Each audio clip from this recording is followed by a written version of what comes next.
कोलकाता के बाद सबसे अधिक उत्साह के साथ दुर्गा उत्सव मनाने वाला जिला के रूप में यवतमाल की ख्याति है। आज से नवरात्र महोत्सव की शुरुआत हो चुकी है और जिले की लगभग 3000 दुर्गा मंडलों में घट स्थापना संपन्न हुई है।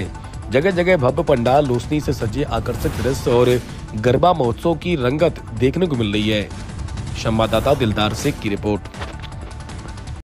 यवतमाळ जिल्ह्यामध्ये टोटल 3800 दुर्गा प्लस शारदा मूर्ती स्थापना होणार आहे आजच्या दिवस।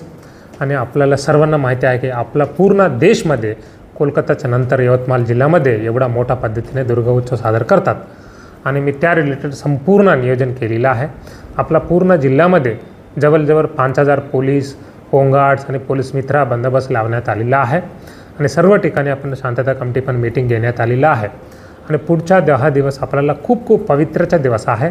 त्यामुळे मी सर्व नागरिकांना विनंती करतो की तुम्ही पोलीस बांधवांना मदत करा। आम्ही पोलीस तुमच्यासाठी उभा राहिलेला आहे।